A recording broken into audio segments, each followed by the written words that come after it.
আসসালামু আলাইকুম ওয়া রাহমাতুল্লাহ। ইন্নাল হামদালিল্লাহি নাহমাদুহু ওয়া নুসাল্লি আলা রাসূলিল কারীম আম্মা বা'দ। সম্মানিত দিনী ভাইরা, দেশ এবং বিদেশ থেকে কাঁচদূর থেকে যারা যে প্রান্ত থেকে আমাকে দেখতেছেন সবাইকে আন্তরিক মোবারক। প্রিয় বন্ধুগণ, আজকে আলোচনা করব অত্যন্ত গুরুত্বপূর্ণ একটি বিষয়। আমি সাথে রয়েছি হাকিম নুরুদ্দিন আহমদ ফরাজ। প্রিয় বন্ধুগণ, আজকে আলোচনা করব, কিছু বন্ধুরা প্রশ্ন করেছেন যে মহিলাদের উত্তেজনা কম হলে কী করব, কী খাওয়াবো। অনেক এভাবে আমাকে প্রশ্ন করেন।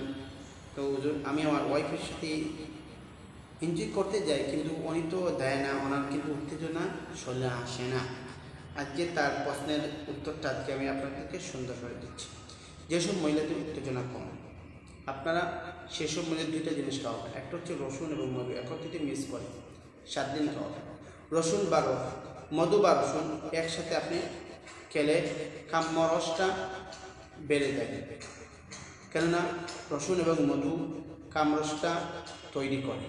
যেই সমস্ত পুরুষের বীর্য কম, শুক্র কম, বীর্য পাতলা, বা যে সমস্ত মহিলাদের যৌন উত্তেজনা একেবারে নেই, তারা শুধু মধু এবং রসুন সেবন করবেন এবং তাদেরকে করতে দিবেন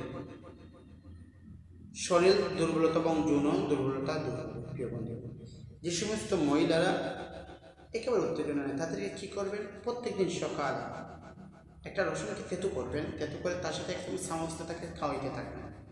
দেখবেন 1 দিন 2 দিন 3 দিন 4 দিন 5 দিন 6 দিন 7 দিনের সময় এমন উত্তেজনা পারবে, আপনার ওয়াইফ আপনার সাথে আপনাকে ধরে নেবে ইন্টারকোর্স করার জন্য। আপনি ট্রাই করে দেখেন।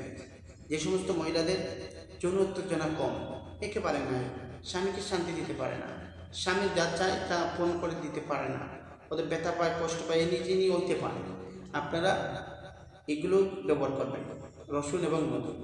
দেখবেন খুবই ফায়দা হবে। মহিলার উত্তেজনা বাড়বে, পুরুষের কারণে পুরুষের বীর্য বাড়বে, পাতলা বীর্য কারো হবে এবং শুক্র বাড়বে। তো প্রিয় বন্ধু, যাদের বীর্য একেবারে পাতলা তাদের সন্তান হবে কীভাবে? আগে বীর্য কারো করুন, তারপরে সন্তানের আশা করুন। কিন্তু এই বীর্য থেকে সন্তান হয় এমন কিছু আমি বলতেছি না, এটা আল্লাহ তাআলা দিবেন, আপনারা এগুলো ওসিলা করেন। তো প্রিয় বন্ধু, আজ এই পর্যন্ত, দেখা হবে অন্য কোনো ভিডিওতে। আসসালামু আলাইকুম ওয়া রাহমাতুল্লাহ।